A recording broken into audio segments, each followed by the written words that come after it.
السلام عليكم. النهاردة بقى هنخزن البسلة والجزر بطريقة مضمونة 100%. طبعا في ناس كتير بتسأل البسلة لما بنخزنها الخضار بتاعها بيبقى باهت أو لما بنخرجها من الفريزر بتكون يعني بيحفظوها بطريقة معينة، ولما بيخرجوها من الفريزر بيلاقوها كده مجلدة أو مميمية أو كمان مهرية. النهاردة هوريكم طريقتي اللي بعتمدها على طول وناجحة معايا من سنين، يعني بمشي بنفس الخطوات كده وهعملها معاكم. في البداية غسلت فصصت كيلو من البسلة، طبعا أوانها وخضرة وجميلة وسعرها مناسب، كل حاجة حلوة جدا. فأعتقد يعني الخضار الأيام دي سعره مناسب، فخزنوا الحاجات اللي ممكن يعني تفقدوها بعد كده يعني ما بيكونش أوانها، فده أوانها بقى جميلة جدا وكمان مسكرة. المهم أنا فصصتهم وحطيت عليهم كيلو إلا ربع من الجزر، كمان قطعته تقطيعة كده قد البسلية بالظبط.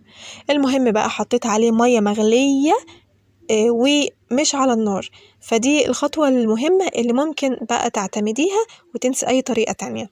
بحط مية مغلية وبسيبه كده واغطيه واسيبه يعني مدة 5 دقايق بس لحد ما المية تدفى. مجرد ما المية دفيت خلاص بقى يعني أنا خدت اللي أنا محتاجاه. هبدأ أصفيه من المية وأحطه على صينية كده كبيرة وهسيبه لحد ما يبرد تماما، وكمان أتأكد إن أنا صفيته من المية كويس جدا. طبعا الطريقة دي أنا بعتمدها من زمان، بتطلع البسلة خضرة زي ما هي وكمان مش مهرية ولا شاربة مية ولا الكلام ده كله.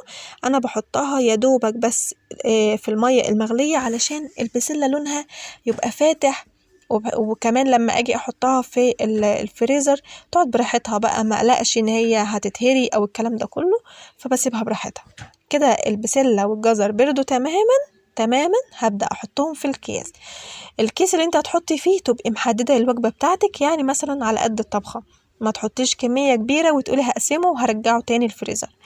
حاولي تكون الكمية اللي انت هتخرجيها هي اللي هتطبخ بس. تمام. هبدأ اخد الكمية بتاعتي بعد ما تخلصيها وتحطيها في الفريزر وتمام. محتاجة تطبخي منها بتخرجيها بعد ما بتخلصي التقلية بتاعتك، تاخدي الكيس طبعا بيكون فاكك معاكي تمام. بعد كده بتحطيه على طول على التقلية أو على البصلة، وبعد كده بتضيفي عليه التقلية تمام. لكن ما تحطوش بقى يتسلق تاني أو الكلام ده، هو خلاص كده تمام. سوا بتاعه كويس جدا، ما بياخدش برضو سوا على النار، ودي طريقة معتمدة 100%. المهم بنحطها في الأكياس بالشكل دوت، وبنبدأ نشيل الجزء الزيادة اللي في الكيس عشان ما ياخدش مساحة في الفريزر، لو انت يعني عندك فريزر صغير أو الفريزر اللي هو بتاع التلاجة يعني.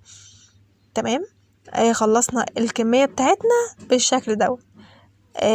أهم خطوة برضو وأهم حاجة مهمة أنا قلتلكوا عليها وهعيدها تاني، لازم البسلة بتاعتي تكون بردت تماما قبل ما أحطها في الفريزر. فدي خطوة مهمة. المهم بقى الفيديو بتاعنا كان خلص على كده. يا رب الفيديو النهاردة يعجبكم وكده فاض معايا، وأشوفكم فيديو جديد قريب جدا إن شاء الله. شكرا ليكم وسلام.